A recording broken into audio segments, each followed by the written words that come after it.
Assalamualaikum warahmatullahi wabarakatuh. Hello guys, how are you today? Jadi, kami perwakilan dari kelompok 7. Kita akan membahas tentang media relation dan apa-apa saja yang ada di dalamnya. Baik, media relation adalah suatu aktivitas yang dilakukan oleh seorang public relation yang berhubungan dengan media massa. Dalam hal ini adalah kegiatan publikasi perusahaan, atau dalam pengertian lain yaitu media relation merupakan kegiatan humas untuk menjalin hubungan yang baik dengan media massa. Lalu, untuk aktivitas media relation antara lain yaitu pengiriman siaran pers, mengadakan konferensi pers, mengadakan perjalanan pers, dan menjadi narasumber media, mengadakan media gathering, mengadakan wawancara khusus, dan mengadakan special event.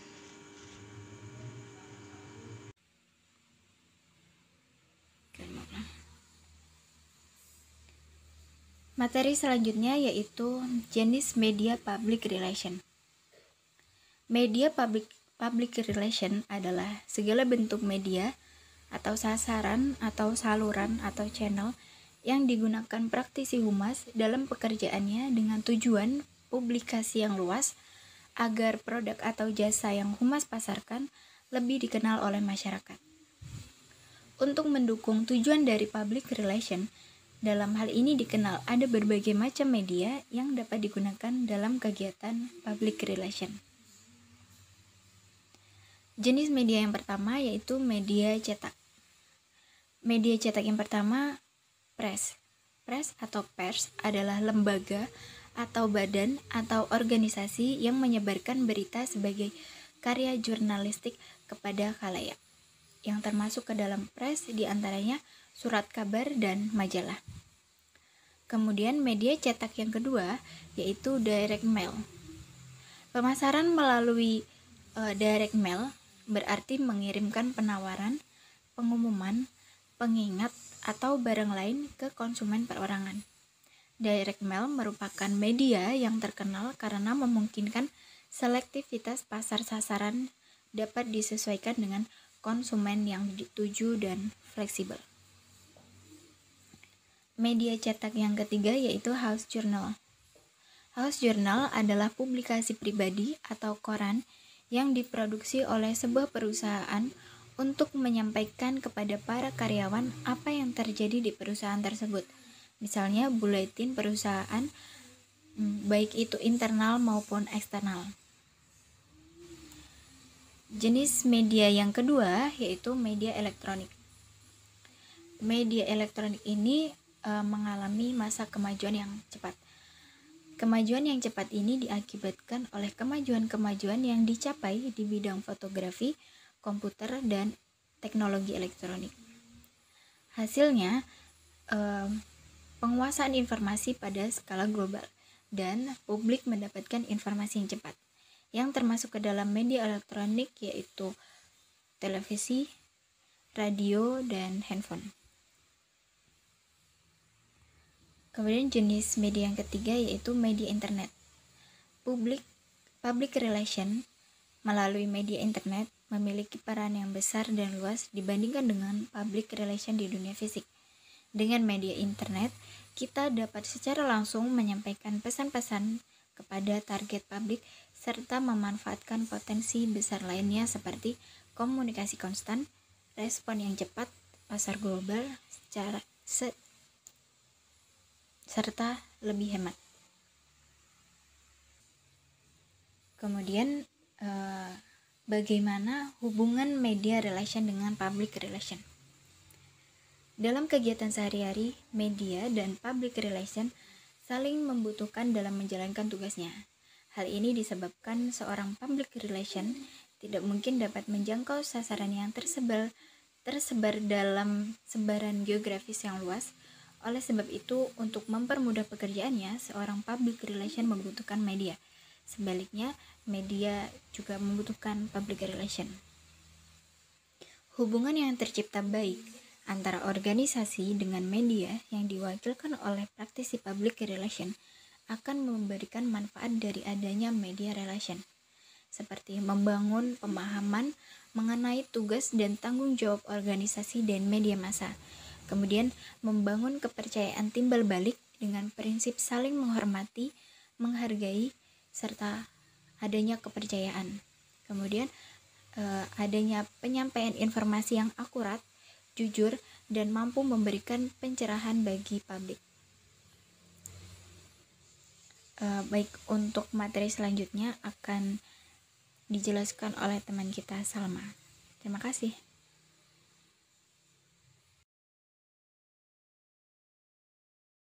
Nah, poin selanjutnya adalah tujuan media relation.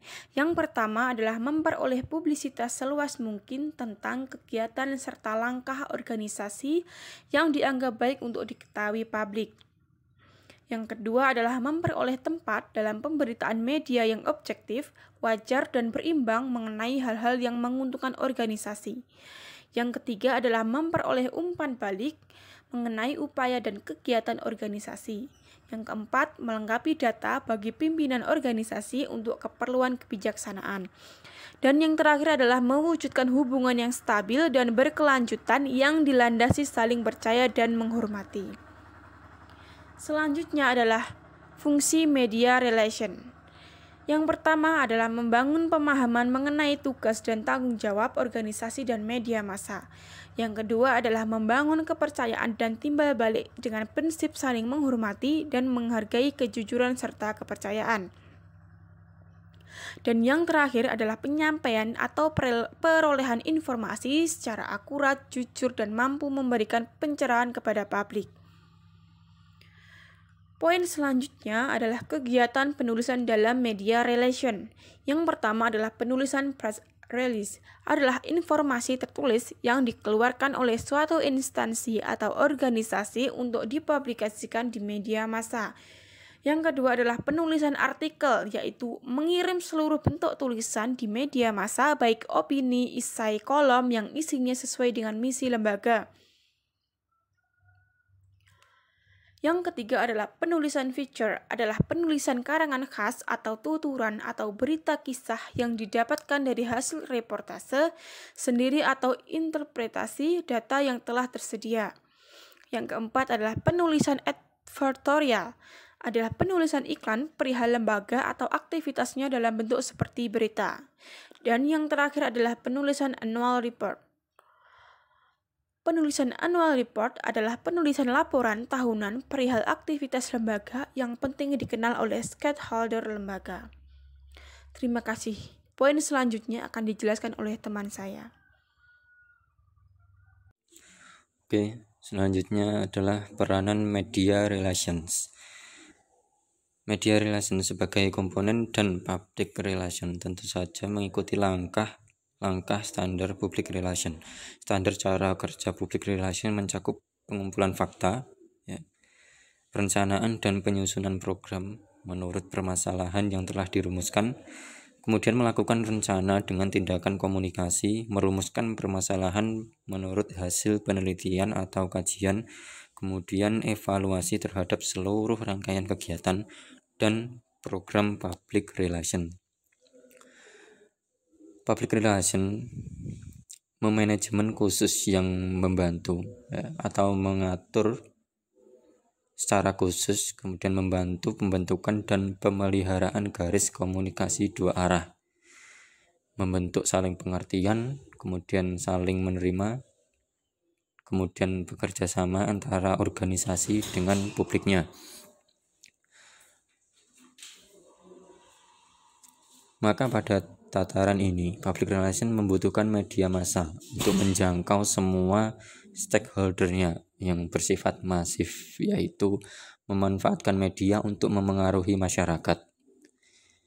Kemudian penggunaan media merupakan salah satu strategi yang dianggap paling efektif untuk membantu public relation dalam menjangkau masyarakat luas. Memanfaatkan media massa untuk melakukan publisitas atau publikasi.